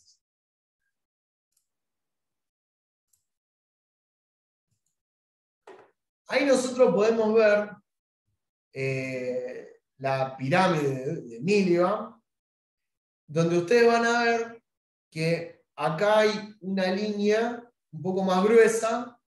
Esta línea horizontal divide a la clase dominante, que es la superior, de la clase subordinada, que es todo esto que está acá abajo, ¿sí? Vamos a explicar cada cosa, ¿sí?, cómo se constituye cada cosa. En la cima de la clase dominante se encuentra la élite del poder. Por eso le puse EP. Profe, disculpe, no se ve nada. ¿No se ve? No, dice empezando la función de compartir la pantalla. Yo sí lo veo. Mirá, a mí me parece como que está compartiendo. Por ahí es tu compu hasta que arranque, ¿eh? Yo ya, acá me aparece como compartiendo. Todos están viendo. Sí, profe, sí se ve. Sí, se ve. ¿Sí? Sí, profe. Va, fíjate entonces que. Bueno, de todas formas, Florencia, ¿estás viendo? No se ve. ¿Alguien más No no lo ve? importa. Después lo veré en el video de última. No, en el video lo vas a ver porque eso está. Quédate tranquila. No hay mucho igual, no es demasiado, es una pirámide hecha a mano, quédate tranquila, no es la gran cosa tampoco. Bueno, van a ver, y vos vas a ver cuando veas el video, que hay una línea horizontal que se encuentra aquí, que es la que divide ambas clases. Y dentro de cada una de esos sectores hay diferentes subclases y fracciones, ¿no?, de clases, como la tenemos aquí. En la parte superior tenemos la EP, que es la élite del poder. Élite del poder. Élite es una palabra de origen francés, y origen inmediato francés. En francés se dice élite, con acento en la primera E, no la élite. Y que a su vez el francés viene del latín. Yo esto conozco porque hago sociología de las élites, investigo, entonces esto lo conozco, pero desde la palma de la mano. Que a su vez viene del latín, porque obviamente el francés, el italiano, el español son lenguas de origen latino, que viene del latín eligere. Eligere significa elegir o elegido.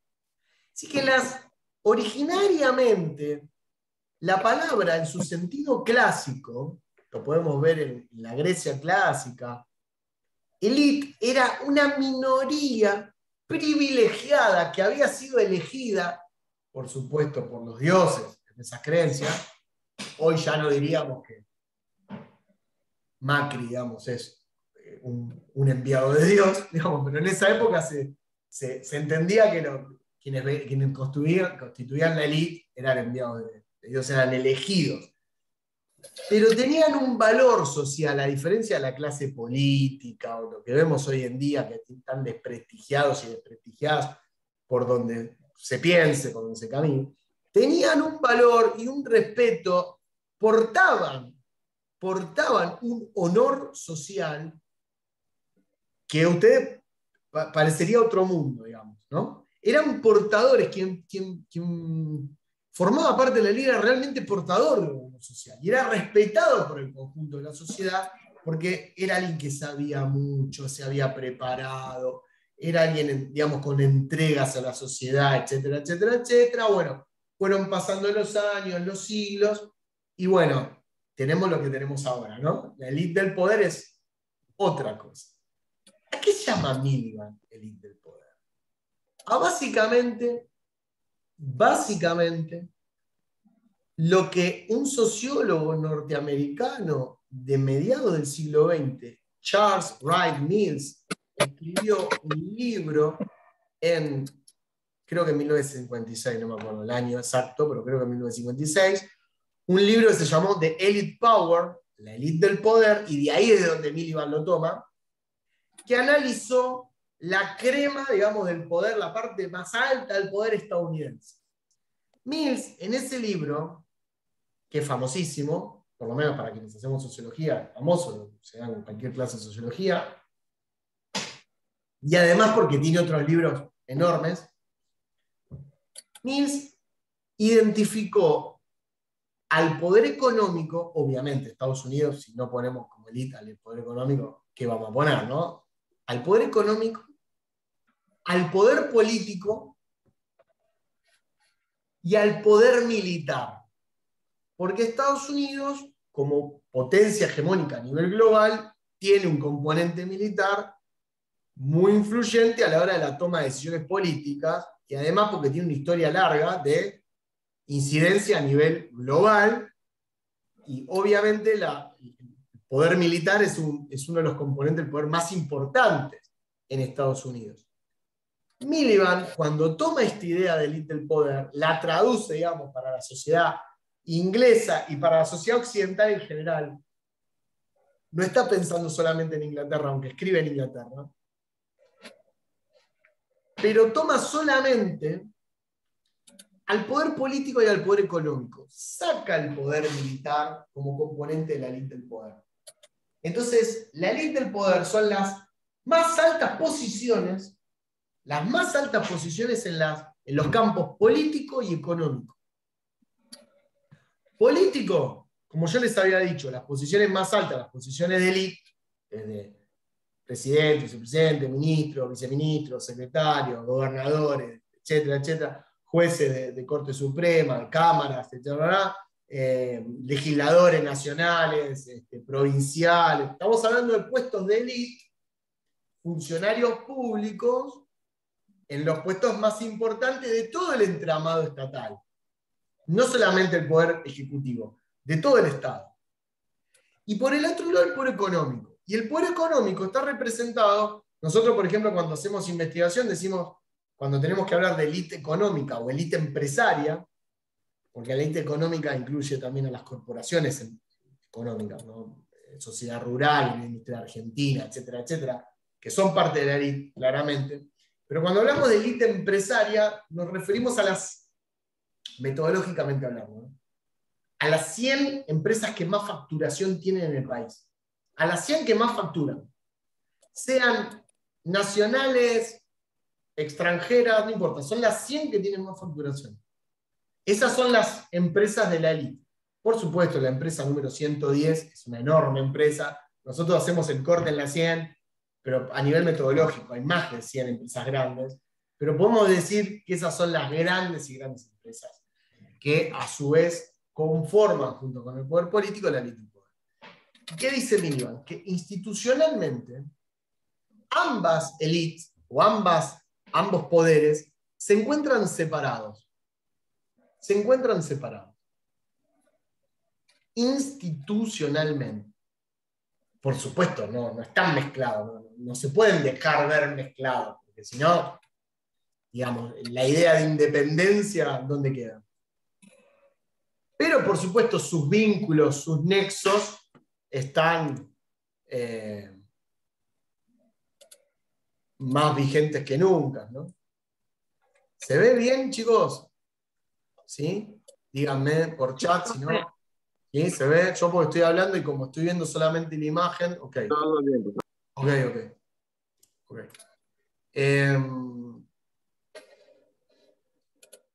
Entonces, esa es la élite del poder, ¿no? Institucionalmente se encuentran separados, pero los vínculos entre ambas esferas son recontra estrechos, pero recontra estrechos.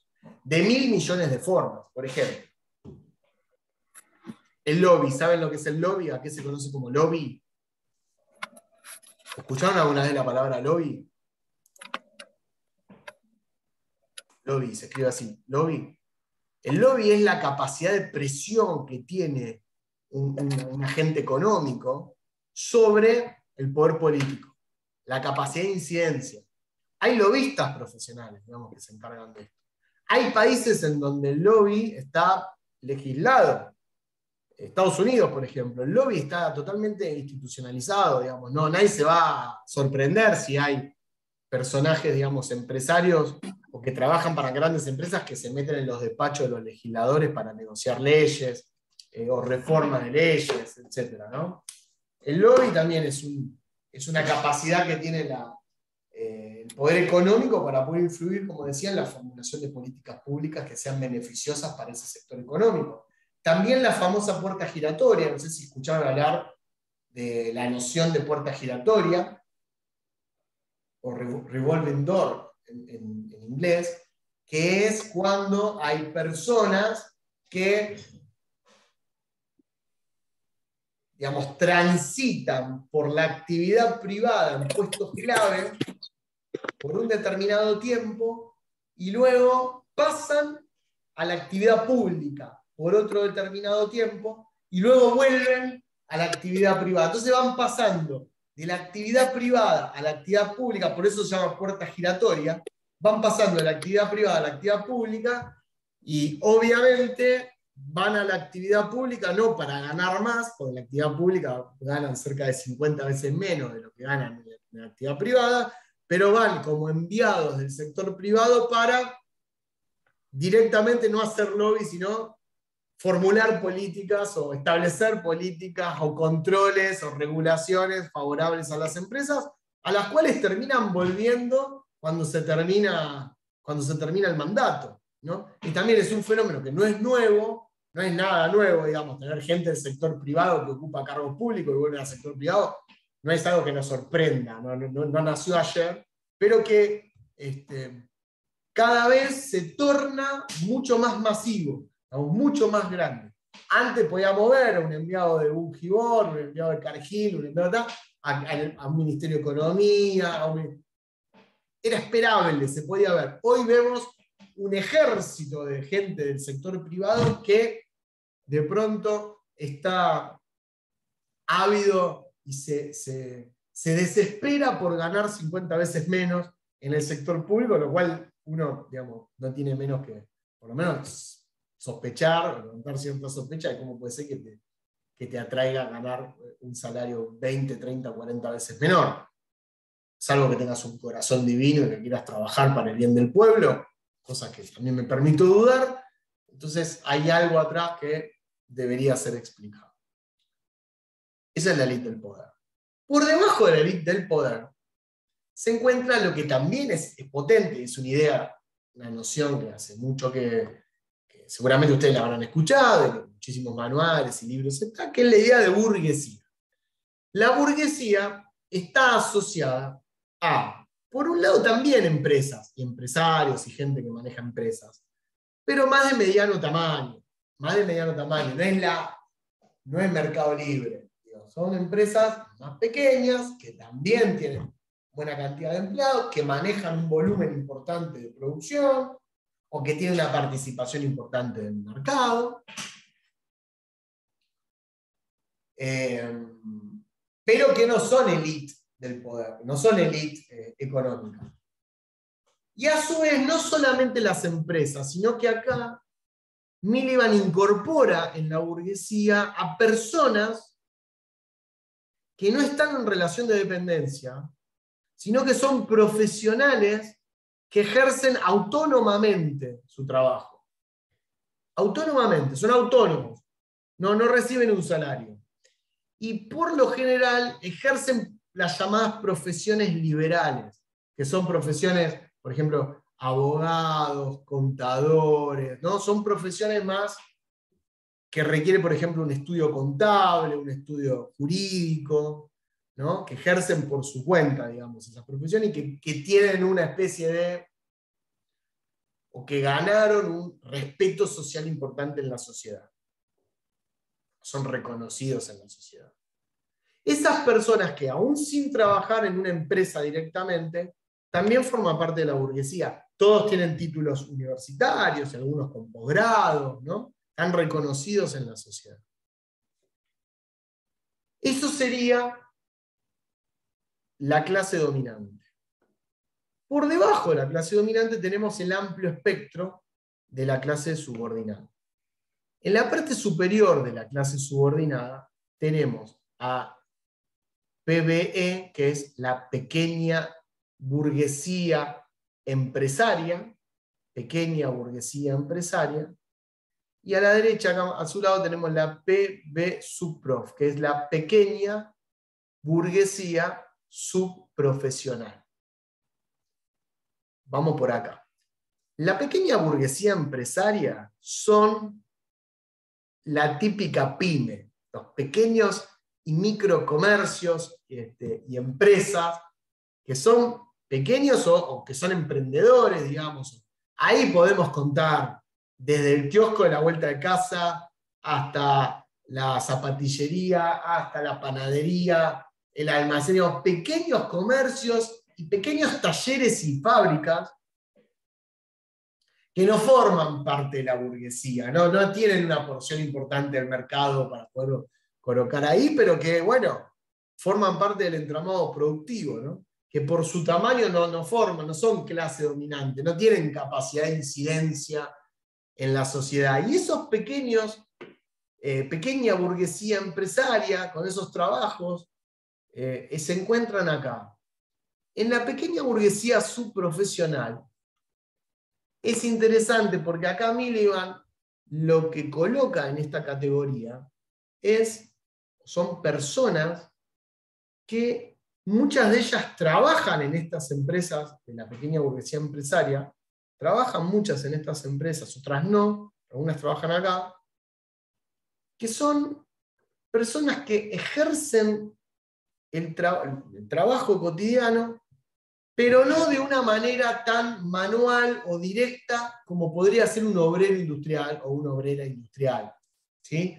Directamente, no es que van con mamelucos, sino que tienen una posición dentro de estas pequeñas empresas de trabajos más administrativos, puede ser de atención al público, en la parte de contable, en la parte de facturación, en la parte, digamos, más de llevar cuentas, y que estamos hablando de lo que analizó Miliband en su momento, ¿no? Y que por lo general, o al menos Miliband en ese momento identificó, la mayoría no contaba con estudios universitarios, sino que accedían a esos puestos o se desempeñaban en esos puestos a fuerza de experiencia, de años de haber ejercido esa actividad. Entonces cuenta con experiencia y con destreza y con expertise para poder hacerla. Quizás sin ser contador sabe perfectamente cómo confeccionar una factura, un remito, cómo atender al público telefónicamente, cómo negociar con los proveedores, ¿no? Personas que sin ser burguesía, no tienen un estudio contable o un estudio jurídico, trabajan en estas empresas en posiciones un poquito más, sin ser jefes, claro, un poquito más de camisa, digamos. No digo de camisa y corbata, pero sí de camisa, ¿no? Una cosa más intelectual, más que tanto manual. Por debajo de estas dos, eso en cuanto a la clasificación en el hacer. Pero a su vez, Miliband, hay una parte en la que distingue, yo no sé, no estaría tan seguro, quizás él contaba con muchos más elementos, pero él afirma que la pequeña burguesía empresaria históricamente tendió a opinar, a pensar, a elegir cuando hay elecciones, o digamos, a posicionarse ideológicamente más afín a la clase dominante. ¿No? A pensar más parecido que la clase dominante. Estos de acá. Sin embargo, dice Miliband, también históricamente, no estoy seguro, habría que corroborarlo, la pequeña burguesía subprofesional se identificó mucho más con las ideas provenientes de la clase subordinada. O sea que mientras estos se identifican, más probablemente, hay más chance de que se identifiquen con la clase dominante, estos que están acá se identifican con la clase subordinada. Los que están por abajo de las pequeñas burguesías, bueno, es una amplia clase que es la clase trabajadora, que son trabajadores, digamos, rasos, más de trabajos manuales, no obreros en el sentido metalúrgico, sino trabajadores lisos y llanos que requieren de un salario para vivir y que ejercen ese tipo de trabajos.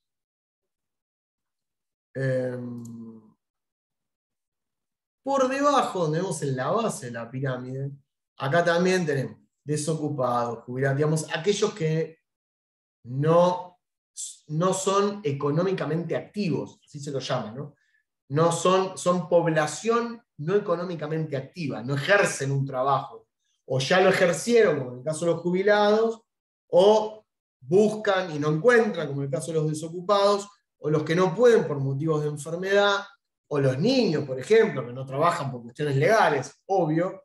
Digamos, toda esa clase de personas van en la base de la pirámide, también denominada por Miliband como subclase. O sea que si en algún momento ustedes escuchan o leen la palabra subclase, es porque Miliband se está refiriendo a esta última clase de desocupados, jubilados, enfermos, etc.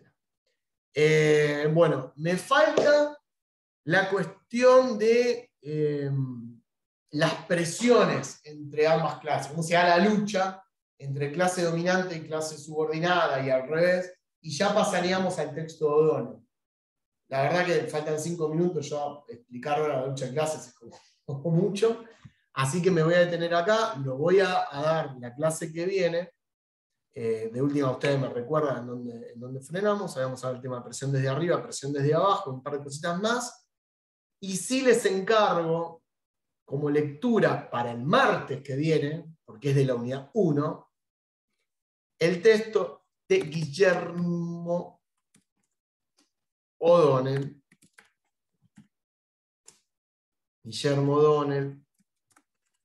Que se llama Apuntes para una teoría del Estado.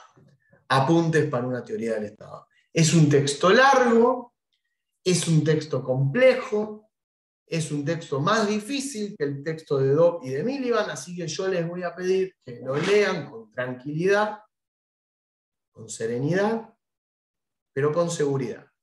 Que nosotros, la clase que viene, nos vamos a encargar de decodificar ese texto y bajarlo al nivel del entendimiento. Profe, ¿cómo puedo hacer para que me agregue al aula virtual? Bueno, mandame un correo a mi mail, si lo tenés. Se lo vuelvo a repetir, estaba en el chat, pero por cualquier cosa, si quedó atrás o algo, me mandan un correo acá, gustavojmota@gmail.com, me ponen nombre, apellido. Si quieren hacer un cambio de comisión, si es que vienen con cambio de comisión, me ponen de qué comisión vienen. Legajo y DNI, por favor, legajo y DNI, que son datos que me requiere el sistema para poder ingresarlo. Siempre las dos, legajo y DNI, nombre, apellido y bueno, el correo. Yo asumo que el correo va a ser el correo del que me escriben. Pero si ustedes escribieron de otro correo del cual me están escribiendo, coloquen ese correo. ¿Me explico? ¿Sí? Si al momento ustedes se inscribieron a la universidad, pusieron otro correo, pongan ese. Así en el sistema no me salta con error, ese tipo de cosas. Y la comisión, por favor, aclárenme que es la comisión, en este caso la 30, la que quieren. Porque doy en otras comisiones, y a veces no me aclaran la comisión, y no sé a cuál comisión se quieren pasar. Dígame, por favor, profe, comisión 30, martes y jueves de 14 a 16. Morena, tenés la mano levantada, sí. Sí, profe, una pregunta rapidito le quería hacer. En la parte en la que están las posiciones más elevadas sin estudios universitarios, ¿eso estaría en la pequeña burguesía empresarial o en la pequeña burguesía subprofesional? Depende cómo ejerza el trabajo. Si tiene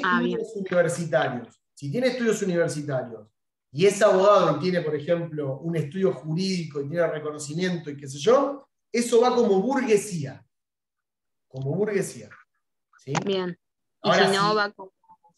Si no tienes, tú y tienes un abogado, está estudiando, qué sé yo, y puede ir como pequeña burguesía subprofesional, si todavía no se graduó, y si tiene una empresita mediana o pequeña, va como pequeña o micro emprendimiento, va como pequeña burguesía empresaria. Depende cómo se inserte, digamos, ¿no? Una persona puede estar en muchos lugares en función de cómo estés inserto en el aparato productivo. Bien, dale, profe, gracias. Era esa la pregunta. No, por favor. Respecto de si vamos a tener clases presenciales. A ver, yo ya mandé un correo a la sede comentando cuántos somos. Ya mandé explicando que los parciales yo los quiero presenciales, mínimo. Los 2 parciales y los recuperatorios integradores presenciales. Pedí autorización y que me den un aula.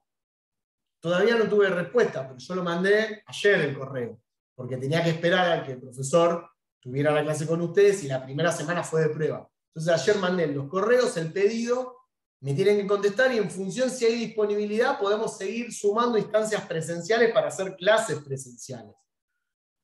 Por el momento, de mínima, yo pedí los parciales y los integradores y los recuperatorios presenciales. Después, si nos dan para hacer clases presenciales, buenísimo, nos vemos todos, genial. Pero como mínimo yo pedí eso. En cuanto tenga novedades, se las comunico por el aula virtual. Quédense tranquilos.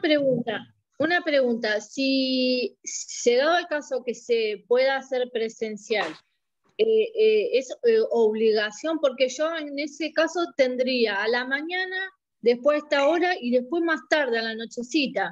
O sea que tengo que ir y venir 3 veces a San Miguel.